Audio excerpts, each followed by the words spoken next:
Hello students, in today's video I am going to continue our last topic respiration in animals. Firstly हम unicellular organism में respiration की process को समझेंगे. बच्चे unicellular organism are that type of organism whose body are made up of single cell. जिनकी body single cell से बनी होती है उनको यूनिसेलुलर ऑर्गेनिजम्स कहते हैं. Examples of unicellular organisms are amoeba, paramecium, chlamydomonas etcetera. बच्चे चूँकि ये सिंगल सेल से बनी होती है, इस सेल के ऊपर एक मेम्ब्रेन होती है जो उस सेल को कवर करके रखती है. This is called cell membrane. And इसी सेल मेम्ब्रेन के through oxygen and carbon dioxide का एक्सचेंज होता है. So we can say that in unicellular organism respiration takes place through cell membrane. Clear? Next, respiration through moist skin. बच्चे moist skin के through respiration multicellular organisms में होते हैं. अब यहाँ क्वेश्चन आता है ये मल्टी सेलुलर ऑर्गेनिज्म्स होते क्या हैं. बच्चे that type of organisms whose body are made up of more sales.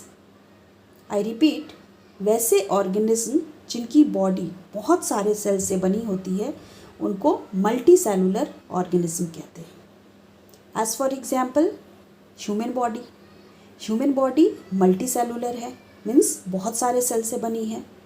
Earthworm, frogs, leeches all are multicellular organism. इन ऑर्गेनिज्म में ऑक्सीजन एंड कार्बन डाइऑक्साइड का एक्सचेंज मॉइस्ट स्किन के through होता है.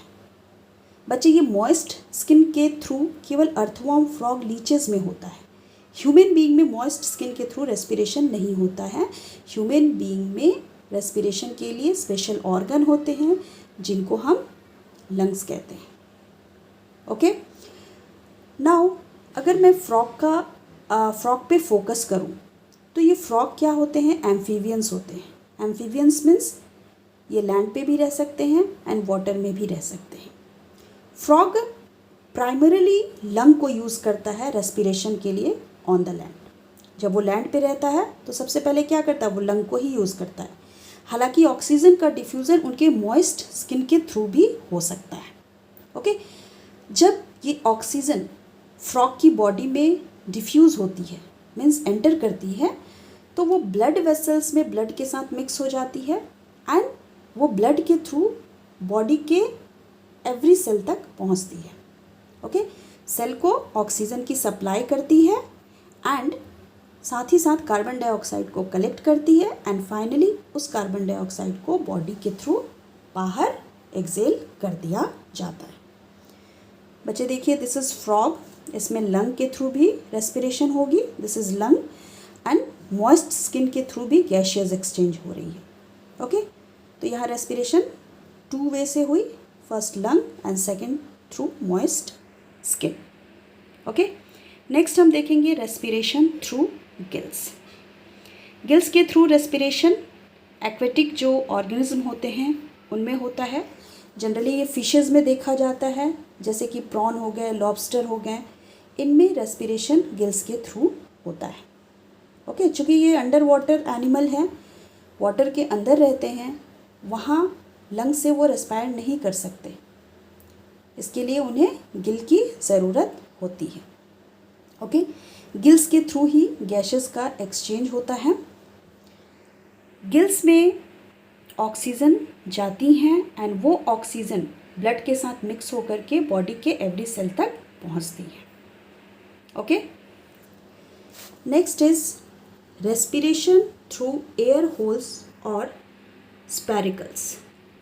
बच्चे एयर होल्स या स्पैरिकल्स insect में present होते हैं. एयर होल्स को ही स्पैरिकल्स बोला जाता है एंड ग्रासहॉपर, कॉकरोचेस में ये स्पैरिकल्स देखे जाते हैं. ओके, इस इंसेक्ट की बॉडी में ग्रास हॉपर एंड कॉकरोच की बात करें तो इस टाइप के जो इंसेक्ट होते हैं इनकी बॉडी में एयर स्पैरिकल के थ्रू एंटर करता है एंड आप देख सकते हो सबसे पहले इस डायग्राम से ही हम स्पैरिकल को समझते हैं। ये जो डॉटेड स्ट्रक्चर, ये वाली जो होल्स है ना, दीज आर स्पैरिकल्स, ठीक है। तो इन स्पैरिकल के थ्रू ऑक्सीजन बॉडी में एंटर करता है, ठीक है। एंड ब्लड वेसल में जो ब्लड होता है वो उस ऑक्सीजन को बॉडी के हर एक सेल तक पहुंचाता है, ठीक है। एंड वहाँ से कार्बन डाइऑक्साइड कलेक्ट करता है एंड फाइनली इस कार्बन डाइऑक्साइड को इसी स्पैरिकल या होल के थ्रू उसको एक्सेल कर दिया जाता है। Clear? This is all about today's video. Thank you.